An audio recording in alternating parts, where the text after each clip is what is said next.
यो चाहिँ मेरो मात्र नभएर सबै लेडिजहरुको प्रब्लम हो क्या whenever we have to go out campaign picnic tour बिहे फंक्शन्स पूजाहरु हुनुपर्छ तब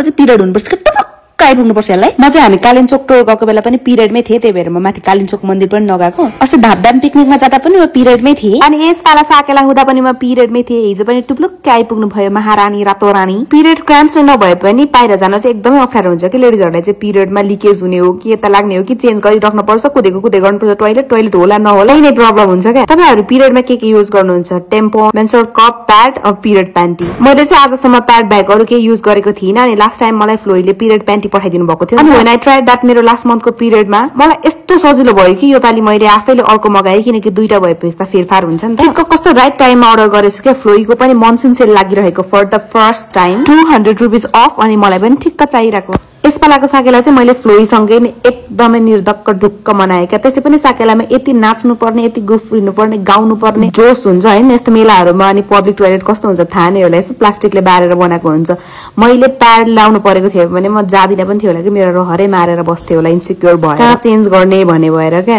नट जस्ट बिकज मैले सामान फ्रीमा पाए भनेर आई एम प्रमोटिङ त लेडिजहरुको लागि लाइफ सेभर नै हो क्या अरूलाई पनि सजिलो होस् भनेर मैले भनेको हामीले वर्षौ कति खर्च गर्छौं प्याडमा महिनौ प्याड किन्दाखेरि महिनौ 4 वटा 5 वटा प्याकेट प्याड किन्दाखेरि फ्लोइको 2टा वा 3टा पिरियड अन्डर लिनु भयो तपाईहरुलाई इनफ मोर देन इनफ हुन्छ तपाईहरुले 2 वर्षसम्म रियुज गर्न मिल्छ यसको ओरिजिनल प्राइस चाहिँ 1200 थियो भने अहिले मनसुन अफरमा भने 1000 मा तपाईहरुले पाइराख्नु भएको छ which I think is a great deal यो भएपछि इन्भाइरोमेन्टल फ्रेन्डली पनि भयो बायोडिग्रेडेबल भयो सस्टेनेबल पनि भयो अनि यसको साइजहरु त मैले अगाडिको भिडियोमा पनि मजाले नै भनेको थिए एक्स्ट्रा स्मल देखि एक्स्ट्रा लार्ज सम्म पाउनुहुन्छ अनि यसले चाहिँ 40 ml अफ ब्लड एब्जर्बिङ क्यापेसिटी राख्छ जुन भनेको चाहिँ एउटा वुमनमा हेभी देखि हेभी फ्लो हुँदासम्म आउने ब्लड हो राति सुत्दा लिकेज हुन्छ भन्ने डर पनि भएन अनि प्याड सरलाई यताउता मिलाइराख्नु पर्ने झन्झट पनि भएन एकदमै ढुक्क हुन्छ मनसुन अफर भने चाहिँ लिमिटेड समयको लागि मात्र हुन्छ त्यही भएर छिटो छिटो चाहिँ ग्र्याब गरिहाल्नु होला भन्न चाहन्छु म सजेस्ट गर्छु मेरो लेडिजहरुलाई साकेला सिलीको साथ बाइ बाइ भन्दै